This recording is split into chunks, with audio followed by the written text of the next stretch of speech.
The curse asked Ronan about when he realized the truth.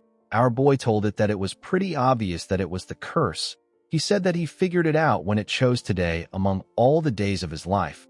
He told it that the place reeks of its disgusting aura.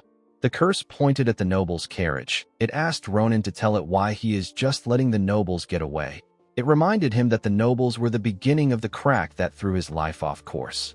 Ronan smiled and asked the curse to tell him if there is any point in cutting down an illusion.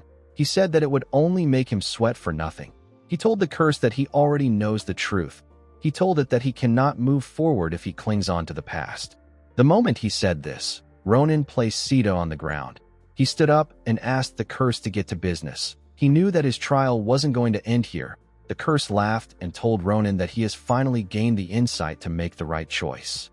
It said that watching the growth of a mortal is always an amusing spectacle. The curse raised its hand and released some of its energy.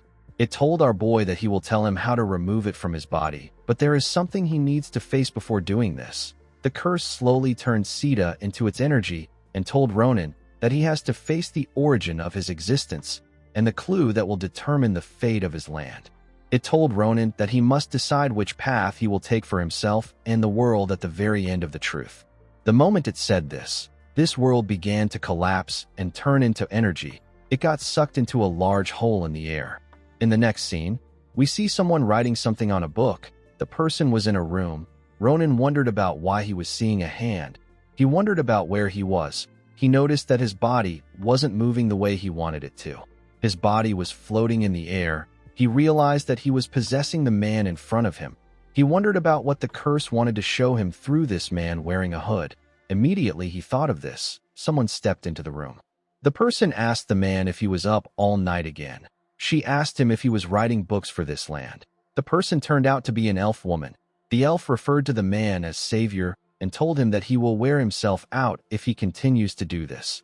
The savior asked the woman whose name is Althea not to worry. He placed his pen down and said that his hardship brings people peace.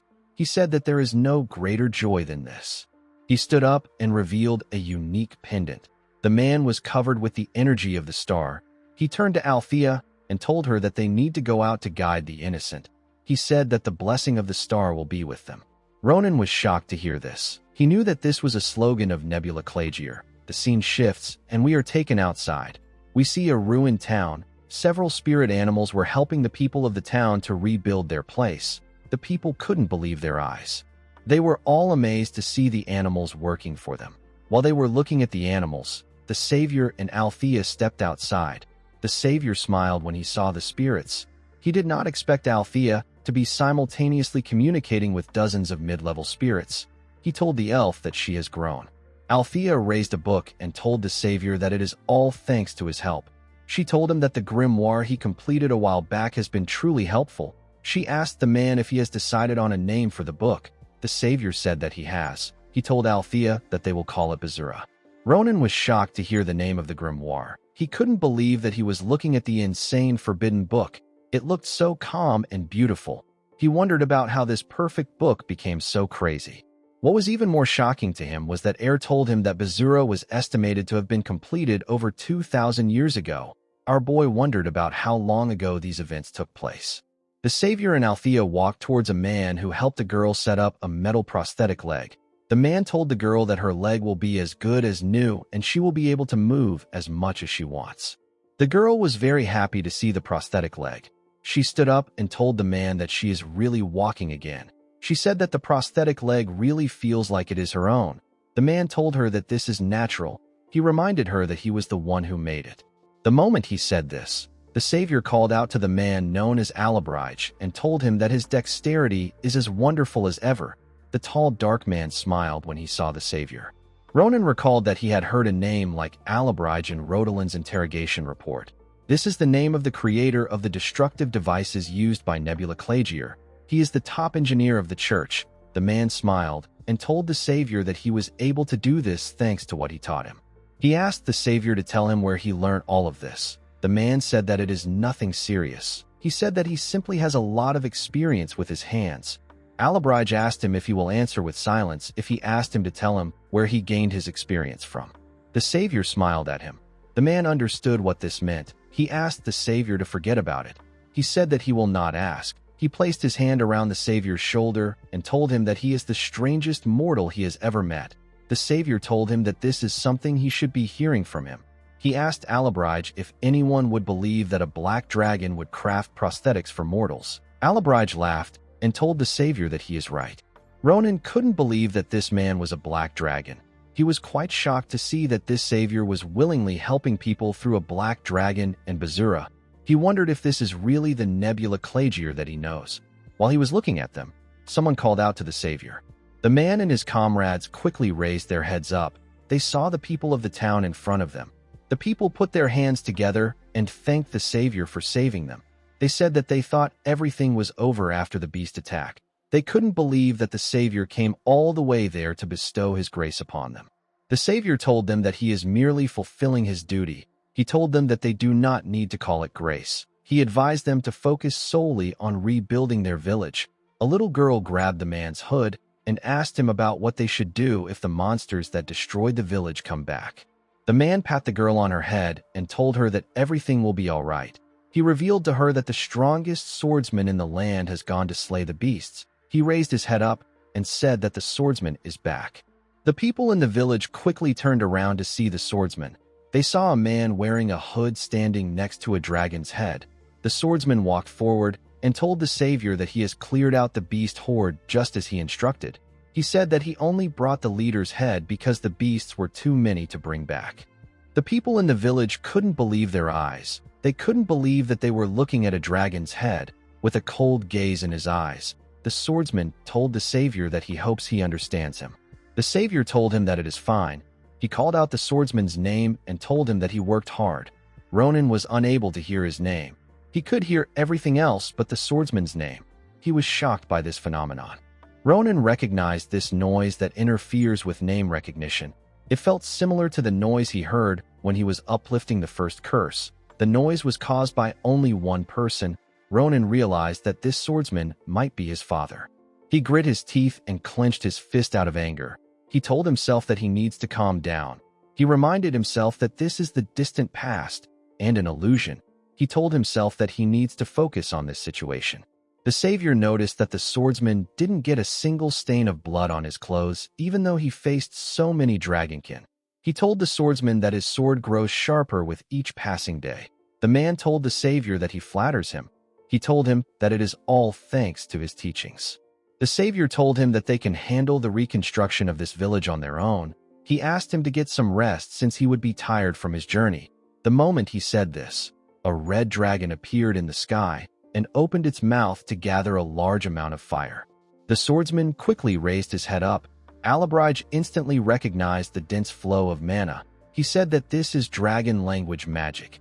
Immediately he said this, the dragon released its flames on the town. The swordsman quickly moved his hand towards his sword. He grabbed his sword and told the savior that this is dangerous. He asked him to stand back. He said that he will take care of it. The savior quickly turned around. He saw that the villagers were scared. They were all panicking. Upon seeing this, the savior moved in front of the swordsman. He told him that there is no stepping back in the path of salvation that he has chosen. He gathered his mana in his hand and said that he has a calling to face trials. He raised his hand and activated the blessing of the star. A huge shield appeared above the town. The flames got stopped by the shield. The savior clenched his fist and made the flames disappear with his shield. It was as if it was never there. One of the villagers said that they have received more grace. Althea smiled and said that this is expected of their savior. She was amazed that he was able to handle a dragon's magic so easily. Alabrige told her that it is too early for them to relax. He said that this dragon is a real nuisance. The dragon landed in front of the savior. This dragon is known as the Red Death. Its name is Gargarans. The Red Death was impressed that a mere human managed to block his flames. The swordsman asked Alabrige if he knows Gargarans. The black dragon said that he does. He said that Gargarans is famous for his temper, but he is even more popular because he is from Navardoge's clan. Ronan was shocked to hear this. He recalled that this person is the leader of the dragons who burnt down one of the 3 giants in his previous life. This dragon is the mother of fire. Her name is Navardoge. The savior referred to Gargarins as a noble dragon and told him that he wants to know the reason behind his actions. Gargarins sensed the energy that covered the savior's body. He said that the savior is a transcendent. Gargarins could sense the span of ages and power from the savior. He found it difficult to believe that the savior was truly immortal. He glared at the savior and said that he must be the one who has been leading the bugs in their meaningless endeavors. He told the savior that he has no business with him. He asked him to bring him the one who has harmed his vassals. The savior asked him if the beast on the ground is his vassal. Gargarins said that it is. He said that the beasts were loyal subordinates who served him for hundreds of years. The Red Death was annoyed to see that the humans slaughtered his subordinates while he was out of his lair. With a scary look in his eyes, he said that this sin has to be punished by the hellfire of eternity. The savior told him that his brother was the one behind the massacre. He told Gargarins that his vassals were the first to trample on the land of these people. They slaughtered their families and friends as food. The savior told Gargarins that this was simply a fair reaction to his subordinates' attack. He suggested that they settle this matter by acknowledging each other's mistake. The dragon roared out of anger. He told the savior that there is only one role permitted to humans on this land. He told him that they exist merely as toys for their brief amusement. As he spoke, he released flames that melted the buildings and things around him. Althea quickly put up a shield to protect the people. Gargarins told the savior that they are nothing but worthless chunks of flesh. He asked him to never compare mere humans to his vassals.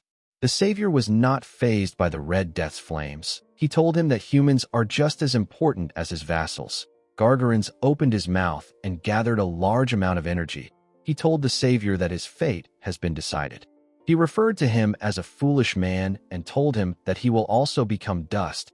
Alabrige quickly called out to the savior and told him that this attack is dangerous. He said that it is in a different league from the flame he used earlier. He told the man that this is the ultimate obliteration permitted to dragons only. The huge purple attack known as breath began to grow bigger. The swordsman quickly unsheathed his sword. Before he could do anything, the savior asked him to wait. He told him that things will only escalate if he steps in. He asked the man to let him take care of things. The moment he said this, the savior released his energy and used it to create a long sword. Immediately he did this, Gargarins released his breath on the village. The savior raised his sword and swung it at a crazy speed. All that could be seen was the afterimage of his blade. Gargarins couldn't believe his eyes. Even if the savior was a transcendent, it is still impossible for a person to overcome the species gap. He watched the savior cut through his breath. The savior reduced the attack to nothing and landed several cuts on the dragon. The Red Death spat out some blood. The savior quickly charged at him when he saw this. Before Gargarins could move, he saw the savior in front of him. He wanted to beg him to stop. Unfortunately for him, the man didn't care for his plea. He cut off Gargarins' horns with a single strike. Ronan could only open his mouth in awe. He couldn't even follow the man's movements with his eyes. His swordsmanship was at an unfathomable level.